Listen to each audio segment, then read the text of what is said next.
Hey everyone, welcome back to the channel. So in today's video, I'm going to show you how you can book your flights on trip.com. So in order to do it, first of all, you need to open your web browser and search for trip.com. Now, once you are on this page, you will see this section of flights. So you need to simply click on it. Over here, you need to select whether you want the return flight or one way or multi-city. Let's say you want to choose the one way. After that, you need to select where you want to leaving from. After that, you need to select where you are actually going.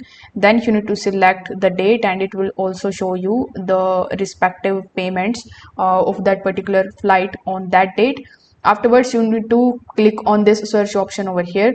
Once done, you will see a bunch of different flights that you can choose from. You need to pick the flight that fits your schedule and your budget. So let's say I want to select this one. So after selecting it, you need to select the fare and you need to press continue in the bottom right hand corner of the screen. Once this step is done, you need to fill out a form in which you need to provide your personal basic details like your full name, your date of birth, your ID or passport info. Afterwards, you need to select whether you want to add extra baggages or the seat selection. Then you need to choose the payment method and you need to complete your booking.